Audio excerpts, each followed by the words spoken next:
Okay, अस्सलाम वालेकुम। तो अभी डिस्कस करते हैं ट्यूनिंग फोर्क्स। ये तीनों ट्यूनिंग फोर्क्स हैं ऑफ डिफरेंट हर्ट्स, मतलब डिफरेंट फ्रिक्वेंसी की है। This is the 128 hertz, this is 256 and this is 512 hertz. दिखने में भी डिफरेंट है।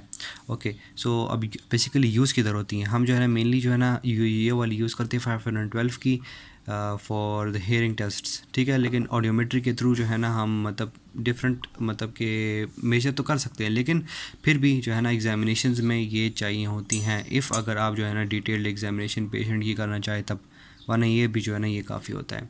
ये क्यों और ये क्यों नहीं, मतलब ये बेटर है इससे क्यों? क्योंकि ये देखिए लोअर फ्रिक्वेंसीज है तो इसमें जो है ना वाइब्रेशंस ज़्यादा होंगी, ठीक है। और यहाँ पर जो है ना ये मैं ट्यूनिंग फोक टेस्ट करूँगा, इन ये भी को मैं इस्तेमाल करके आपको बताऊँगा, एक्सप्लेन करूँगा, क्लिनिकल लेक्चर्स बन रहे हैं। तो ये वाली यूज़ करते हैं दीज, इनसे जो है ना लेसर वाइब्रेशंस होती है जिसकी वजह से वो रिज़ल्ट ख़राब नहीं होते और बेटर रिज़ल्ट इससे आते हैं। सो 512 इज़ यूज। अच्छा, तो इसको स्ट्रक कैसे करते हैं? ऑफ कोर्स आपके पास एक रबर कॉर्क होनी चाहिए। यहाँ पर ये तो है ना वो है टेंडर रिफ्लेक्स हैमर का जो है ना वो है रबड़ है। इसमें और इस तरह पकड़ लें और यहाँ पर जो है ना आप स्ट्रक करेंगे, इस प्लास्टिक पे नहीं, इस पे कह रहा हूँ, ठीक है। रबर कॉर्क चाहिए होती है तो इस पर भी आप कर सकते हैं।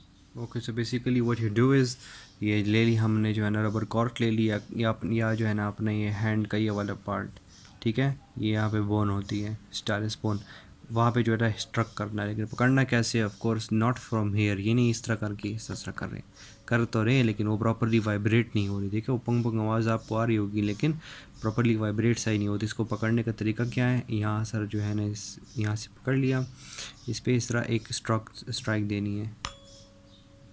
This is the proper way. इसी तरह ही इन वाले को भी देख सकते हैं आप,